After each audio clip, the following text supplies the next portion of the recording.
The National Freedom Party in KwaZulu-Natal will give a status update on its announcement to rally behind the newly formed South African Rainbow Alliance ahead of next year's elections.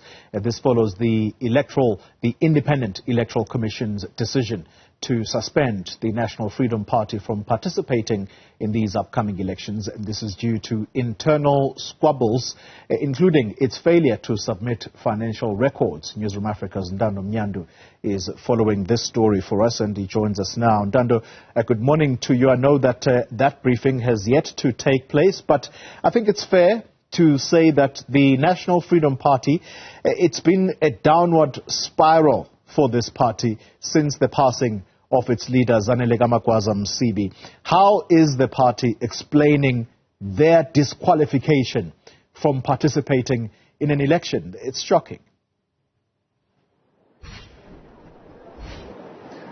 Well, certainly, Xoli, good morning to you and our viewers at home. NFP, when it was formed around 2011 by the late Mnyandu, who was one of the staunch leaders and supporters of the late Prince Mangosuthu Buthelezi, as she was the national chairperson of the Inkatha Freedom Party then, when she decided to make an about 10 and form this party that came with a huge bang, especially appealing to most, disgruntled members in the province of KwaZulu-Natal. You would know that a huge chunk of IFP members went to the side of the National Freedom Party.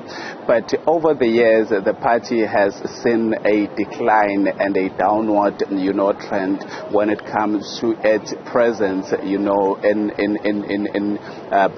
communities, in the political landscape, but what was the last straw that broke the camel's back was when the party, could not convince the elections body, which is the IEC, that it is in good standing and it can, stand for next year's general elections. That came as a huge blow, and that happened when the party had just, convened its provincial conference here in KwaZulu-Natal, which set in Newcastle, electing Mbalishinga as the provincial chairperson, to the disgruntlement of a faction, that was questioning the credentials of the party. Now we've seen that the party over the past weekend, where most parties were visible during the voter registration weekend, the party was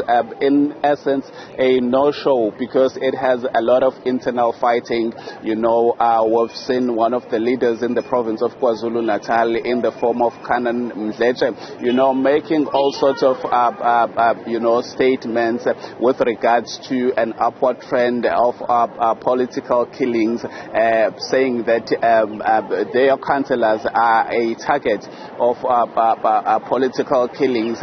Yet you would know that with political killings there are intra and inter political killings allegations. So even went on to say that they are proposing that SARA in the province of KwaZulu-Natal, ensures that a curfew is imposed, particularly in a hotspot, in NFP's hotspot areas such as Nongoma, which is a far-flung area in the northern part of KwaZulu-Natal. So today, the provincial leadership, or a faction of the provincial leadership, will convene a press briefing just to tell us about the status quo of the party, as to who they'll be vying with in the next coming elections. But they also want to, just communicate their dissatisfaction with the manner at which the IEC handled, the issue of disqualifying them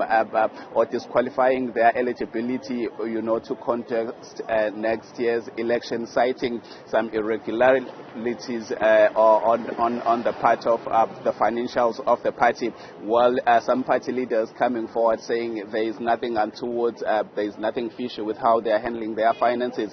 So we are just waiting waiting to see what this press briefing, will give us. But with that, it's back to you in studio. That's Ntando Mnyandu, our reporter there live for us in Durban. Thank you very much for that update.